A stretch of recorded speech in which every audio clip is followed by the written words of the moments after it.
Oh, itu pun kambing sun punya subjek tu. Pasal orang perempuan tak dikira ahli Jumaat. Pasal ahli Jumaat nak dikira masih lelaki, merdeka, baligh, itu mustautin, itu syarat-syarat dia. Jadi orang perempuan nak mencukupkan angka 40 tak boleh. Pasal bukan ahlinya untuk nama ahli Jumaat. Okey. Minat wadud tu kepala otak berkedut, tak boleh. Dia siap jadi khotib, jadi imam lagi. Sembahyang dalam gereja pula tu. Pening ni tu. Lastik je. Malaysia ni dia pakai semua pendapat-pendapat pelik-pelik tu. Baik. Jadi kalau ada najis pada anggota zohir, pakaian zohir, tempat zohir, yalzamu, lazim akan dia ke imam. Ya ratu ala, okey, wajib ulang. Wa ala ghairil a'ma. Wajib ulang ni atas lain daripada orang buta. Katalah ahli jemaah tu antaranya seorang buta, ada tak cicak dekat kaki imam. Orang buta tu seorang je sah punya. Jadi kalau butakanlah mata anda. Saja lawak-lawak gitu kan. Okey, siap. Tu ada istimewa orang buta dalam bab itu. Tu kata memang ada tempat-tempat dia lah, tapi tempat tu lah sah juga. Ya, pasal memang dia takkan ada keupayaan itu. Dia tak diistilah cuai. Cuai macam mana memang dia tak boleh. Baik.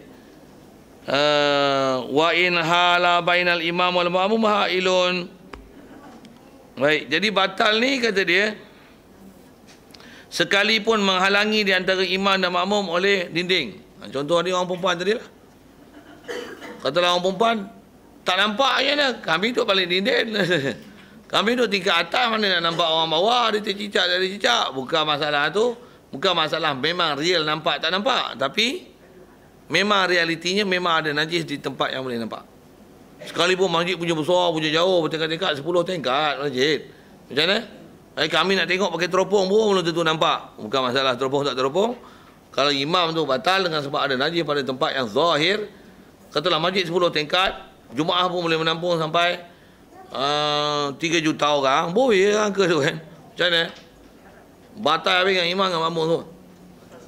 Pasal duduk tempat zahir.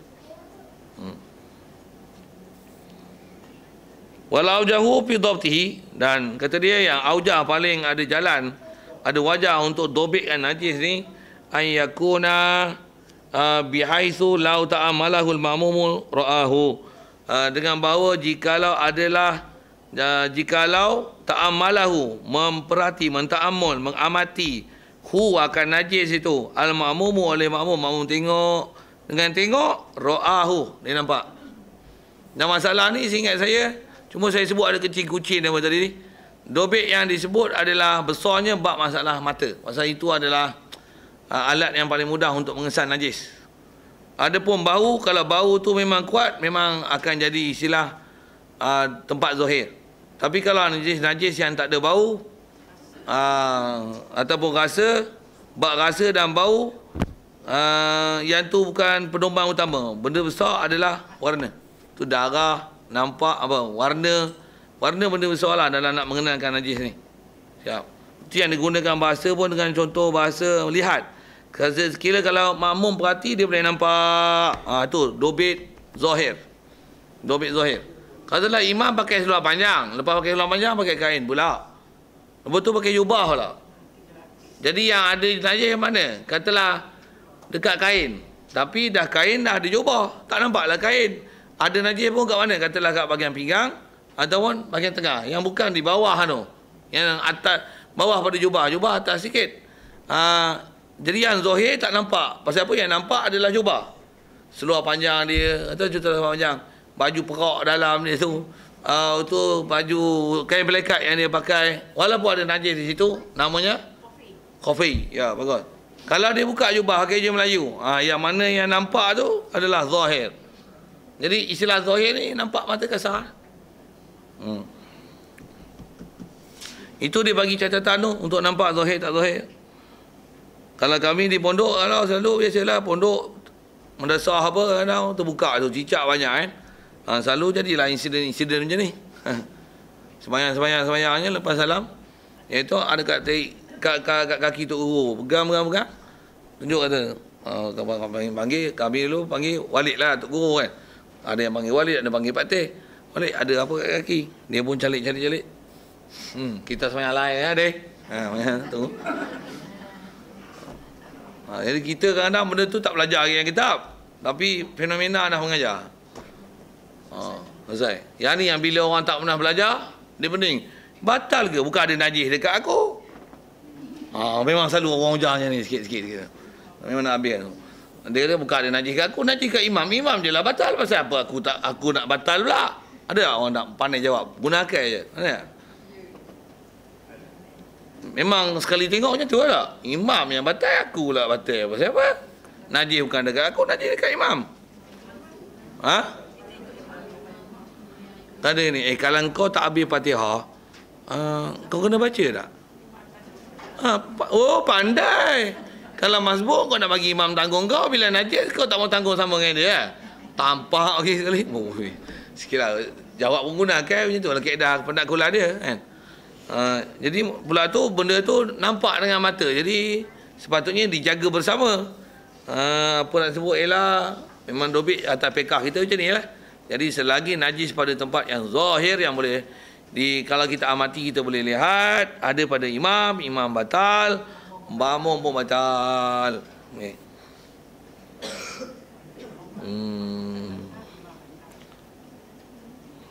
Dobit dia tempat zahir. Katalah macam ni. Tengok najis tu makmum seorang pun tak nampak. Imam je nampak. Imam tengok kat lutut dia ada kekatu kena tindih 3 ekor. Buih tu. Makmum tak nampak ni. Tapi kalau imam tu bangun, makmum perhati, nampak kekatu kat kaki imam tu. Katalah itu. Tapi imam rahsiakan. Bila rahsia, makmum tak ada maklumat lah kan. Salah lah makmum. Batal lah makmum. Pasal apa? Tak tahu? Okey. Soal. Wajib tak imam bagi tahu?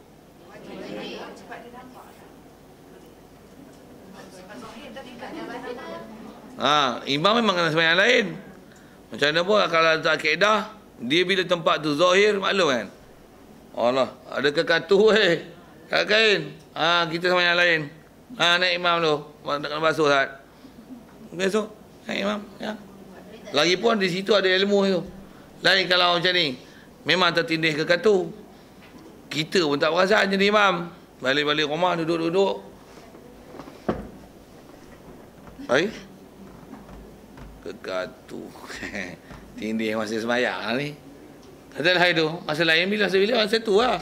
Kat tempat lutut lah tu. Real ni tempat lutut. Memang tindih. Masa duduk sujud lah ni. Orang dah balik jemaah. Macam mana? Makmum memang tak ada masalah kat dia. Kena maklum tak? Udahlah. Tapi sembahyang kita kena sembahyang lain. Biar lah tu. Cap. Pasal yang tu bukan masalah zahir, masalah adami ilmi, tak tahu ilmu, tak ada pengetahuan. Tapi kalau kita maklum dengan dia, dia orang kena yang lain. Okey, siap. Pasal dobit dia lah zahir tak zahir. Kalau tak tahu, okey, tak tahu, masalah tak ada ilmu, tak ada pengetahuan tentang ada sabit yang najis pada dia. Tapi kalau ada kecil ada besar ni, sekalipun imam bagi tahu, biarin je, tak payah ulang. Sekalipun lepas sembahyang dia kabur. Bagi contoh pun tadi kan. Okey. Baik, jadi mana yang boleh dipandang apabila makmum memperhatikan dia, itu adalah nama zahir wal khafiyyu bi khilafihi. Yang kata najis khafi adalah menyalahi tu. Baik, wasahha an-Nawawi fi tahqiq adam wujubil i'adah mutlaqan. Dan mentasih oleh Nawawi dalam kitab tahqiq ketiadaan wajib ulang semata-mata. Kopi ke batin ke Imam Nawawi kata tak ada. Kitab kita ni kita jumpa banyak kali lah. Tempat-tempat kitab yang bila dah sebut satu hukum, lalu tu belakang disebut nama seorang. Ini qaul dhaif. Walaupun Imam Nawawi. Jadi yang jumhur kuat macam mana? Ulang. Maksudnya kalau imam ada najis tempat zahir, imam batal, makmum pun batal. Kena ulang sembahyang semula. Imam dan makmum jika najis pada tempat zahir. Okey, habis. Kalau khafi tak? Ya. Ya. Ya. Ya. Kaedah dia kan apabila ternyata sesuatu perkara yang kita buat dalam ibadat ternyata salah. Bana khilafu, banyak menyalahi daripada apa yang sepatutnya dalam peraturan dan syarat, maka wajib diulang. Itu kaedah. Walaupun yang kata 2 hari, 2 tahun, 20 tahun selepas itu, kita pernah sembahyang kat rumah ni. 20 tahun lepas tu baru jumpa pula main ni sembahyang. Kita pernah sewa rumah ni, katalah satu rumah tu, kata kita pergi tengok, kau duduk sini, aku nyewa sini dulu dah. Mana kita pun nak sembahyang lagi rumah dia, nak sembahyang duha saat, contoh gitu. Kita pun hampa sajadah. Kau sembahyang mana tu? Aku dulu sembahyang, inilah kiblat aku. Mana pula? Itu belakang kiblat tu. Kau lihat ni. Astaghfirullahalazim. Tak apa, tak tahu. Boleh ke? Tak, berapa tahun kau sewa dulu? 3 tahun setengah. Pasal apa? Ternyata tersalah kiblat. Pasal kaedah ibadat dia mesti ada 2. Mesti ada zon mukallaf dan nafsil amri. Saya sering sebut tu rasanya. Mesti ada sangkaan yang betul dan memang betul. Jadi kalau kita memang sangka tu kiblat, dah ada sangkaan, baguslah. Dan memang tak betul, memang tak betul, tak sah. Jangan kena ulang. Kalau 3 tahun tu 3 tahun lah kodohnya sembahyang. Kalau sembahyang tu satu waktu je gagah je. Kalau 2 hari, 2 hari lah. Kalau 2 bulan, 2 bulan. Kalau 2 tahun, 20 tahun. 20 tahun wajib kodoh sembahyang yang ternyata kiblat salah. Awak cuai kita sembahyang masa tu. Itu tak kiblat sebelah. Tengok 20 tahun sembahyang. Terlekung buah dagu ni tak pernah ditutup. Kodoh dik sembahyang kau 20 tahun. Pasal apa? Dengar saya sebut. Nak bagi ayat power ni. Bodoh. Tak ingin ngaji. Cuai tak mesti. Patutnya balik-balik tu dah pandai lah.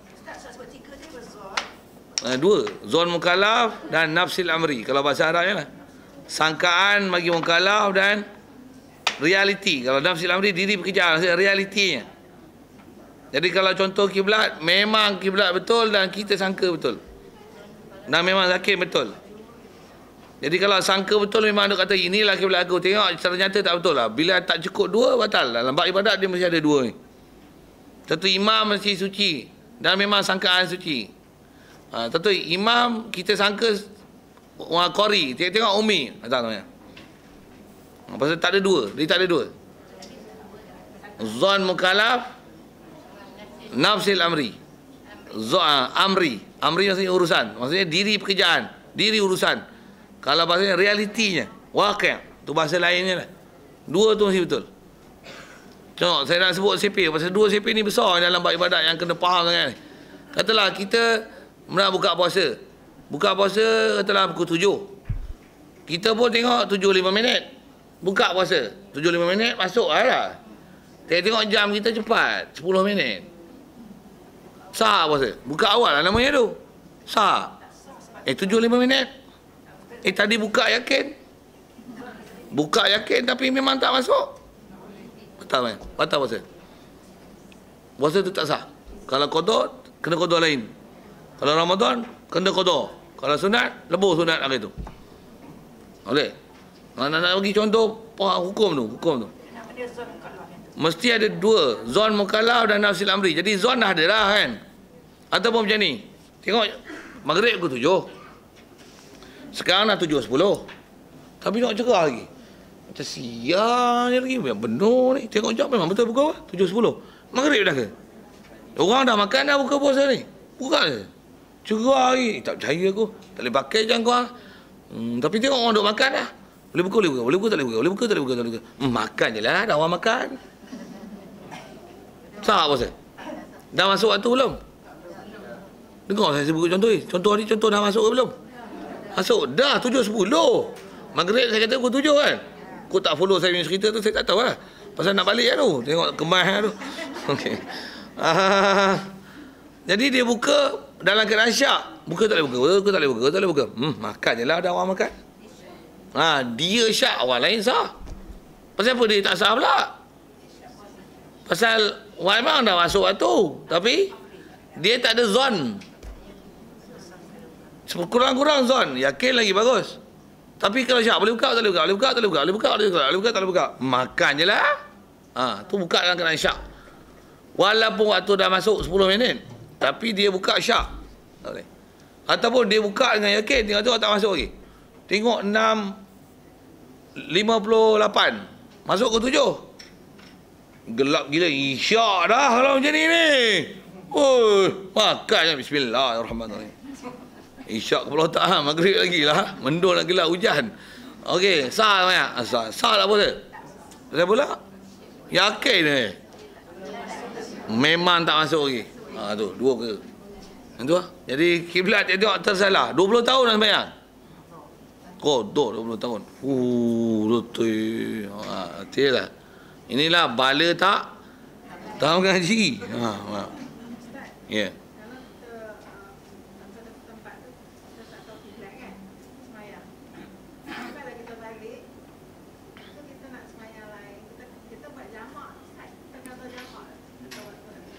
Oh, untuk qada tu. Kedah qada sembahyang jamak. So, dulu lalu kita tahu. Macam mana kedah qada sembahyang jamak inilah. Kalau kedah katalah ada sembahyang yang tadi tak sah ataupun ditinggalkan dalam keadaan jamak dulu katalah itu.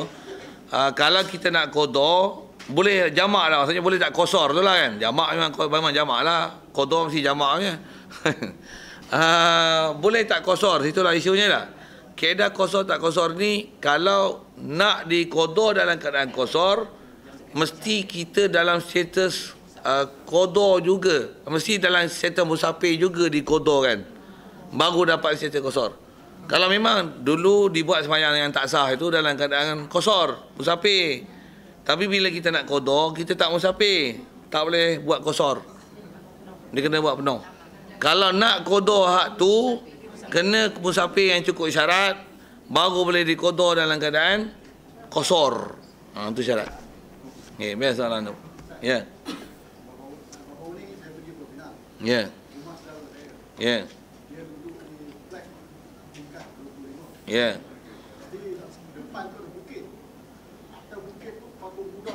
Oh, menghadap kat patung tu. Ya. Oh, baik soalan tu. Soalan dia macam ni, sembahyang tu sembahyang menghadap patung ke menghadap kiblat? Okey, menghadap kiblat yang berbetulan ada patung lantak kalau patung tu duduk depan. Macam kita sembahyang, depan rumah kita ada lemari pinggan. Allahu Akbar. Sah sembahyang? Ada lemari pinggan? Bukan sembahyang menghadap pinggan kan tu? Menghadap main bahasa sikit. Jadi mana yang berbetulan ada di hadapan tu lantak lah. Abailah kita bukan sembah patung tu, tapi dah kiblat situ buat macam mana? Kalau sikit macam ni lah kan. Kalau kerajaan kita boleh bertegas dalam bab tu, ada memorandum lah hantar 1,000 orang penduduk flat semua bersetuju supaya hapuskan patung tu pasal mengganggu kami beribadat. Pasal patung tu arah kiblat kami. Betul lah. Kalau boleh buat. Kalau tak boleh, kena tukar kerajaan lah sikit. Tak boleh tukar. Undang-undang Malaysia susah. Ya. Ya.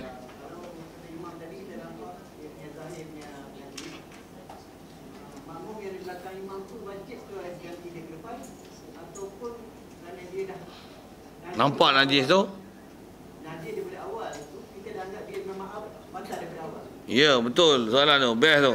Kedah kalau katalah kita sujud-sujud, jadi kalau ikut kita memang nak tangguh itu. Kita sekadar melayan soalan je.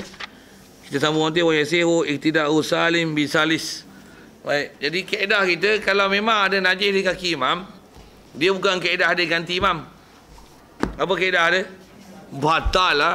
Untuk nak tegur imam macam mana? Siapa pergi cadangan? Boleh tak? Subhanallah tak payah subhanallah. Macam ni dengar. Tok Imam, kaki ada tek cicak. Sembahyang lain. Macam tu lah. Pasal batal, ternyata batal. Batal lah. Jadi tak adalah kaedah subhanallah.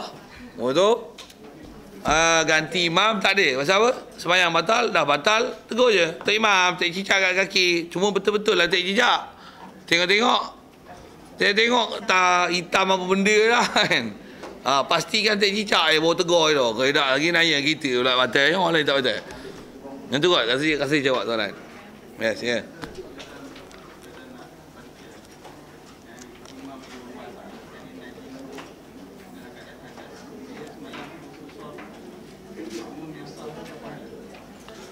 Imam yang sembahyang adalah dah hadas tu ataupun tak ada wuduk tu, macam tu. Betul? Oh, bacaan Quran tu. Dia kalau imam tu memang dengan sengaja dia dalam keadaan hadas besar dia baca Quran. Memang berdosa besar lah kat dia pasal dia sengaja baca Quran dalam keadaan hadas besar. Tapi kalau dalam kes tak sengaja, tak ada dosa lah kat dia, tapi sembahyang tu tak sah, kena kotor. Yang tu kan? Tanya yang tu tak? Okey, tak jawab. Layan soalan je. Ya. Yeah.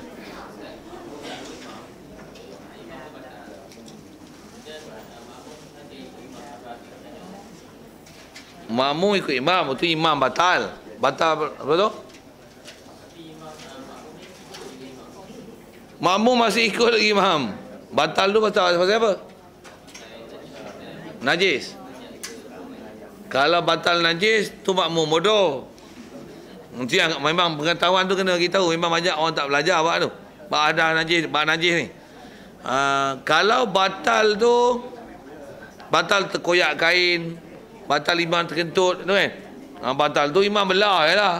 Kalau makmum ikut imam juga lagi, muskil makmum ni. Pasal dah imam tak ada, takkan nak ikut juga. Nantilah orang lain. Itu kot. Tak soalan situ tak? Okey. Oh, hak tu.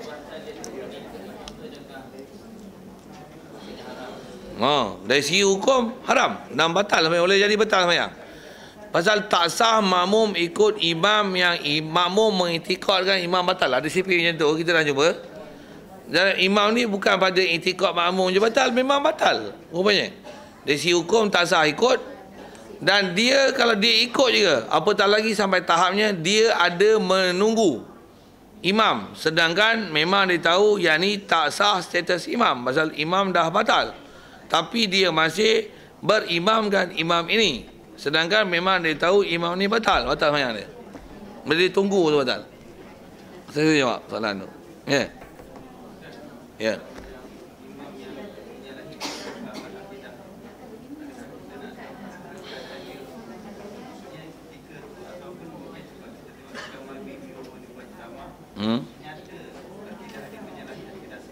Betul?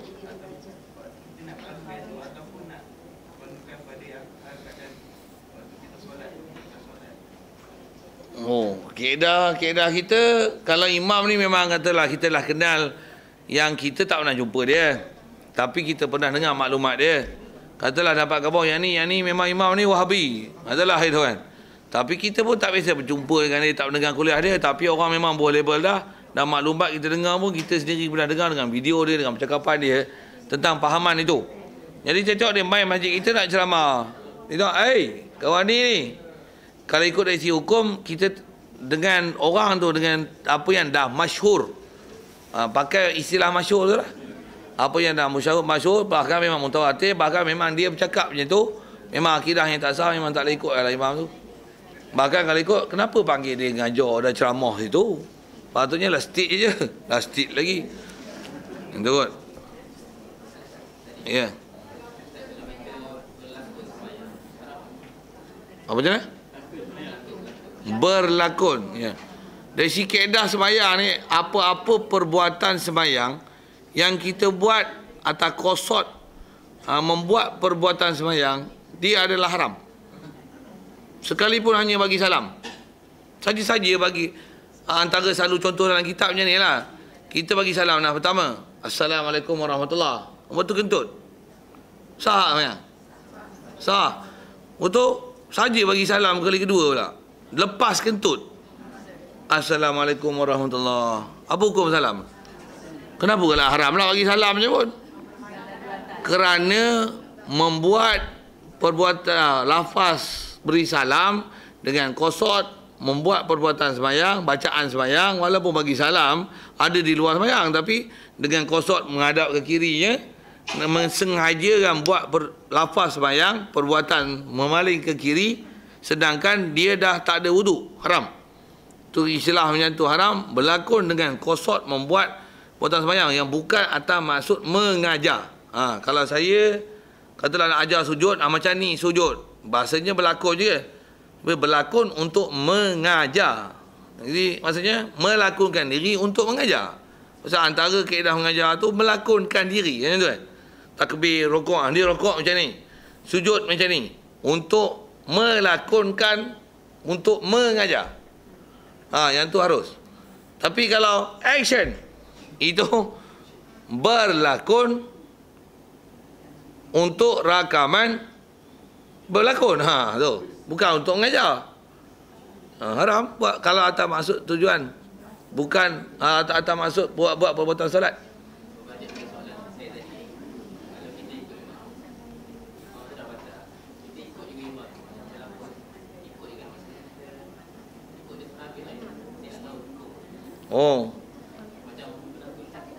Dari segi kaedah imam yang tak sah settle, ataupun kita memang tak niat dia jadi imam pun, katalah gitu kan, sama ada dia memang batal, kita masih follow dia, ataupun imam ni kita tak niat ikut imam pun, tapi berlakon-berlakon macam ikut, macam tu lah isunya.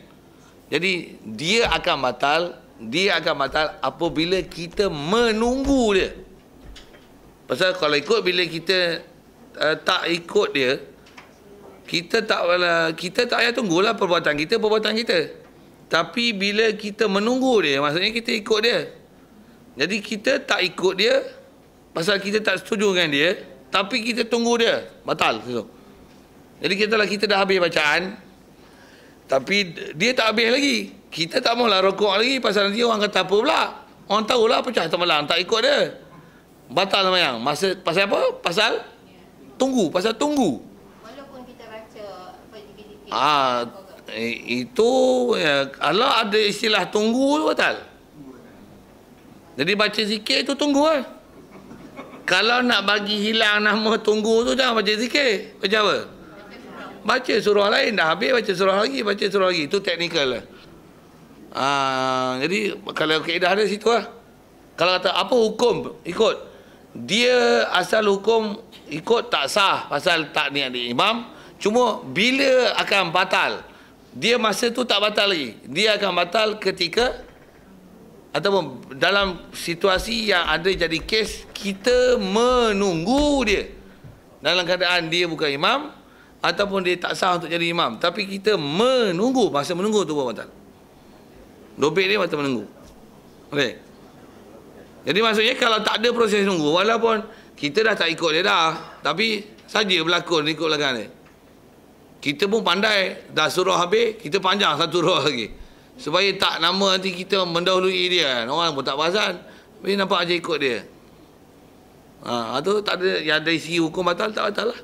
Baca pun kita lambat-lambat yang baca. Jadi tak ada istilah tunggu kat dia. Cuma kita melambat yang bacaan untuk cari teknik atas nama tak mendahului dia dan tak mau dapat nama hukum menunggu. Tu antara kaedah yang cerdik lah sikit. Itu kot. Wallahu a'lam. Bismillahirrahmanirrahim. Allahumma nawwir qulubana min nur hidayatika kama nawwartal arda min nur syamsika wa lana bada bi rahmatika ya arhamar rahimin warzuqna fahman nabiyyin wa hifdzal mursalin wa ilhamal malaikatil muqarrabin wa sallim tasliman ala jamil anbiya'i wal mursalin walhamdulillahi rabbil alamin. Assalamualaikum warahmatullahi wabarakatuh.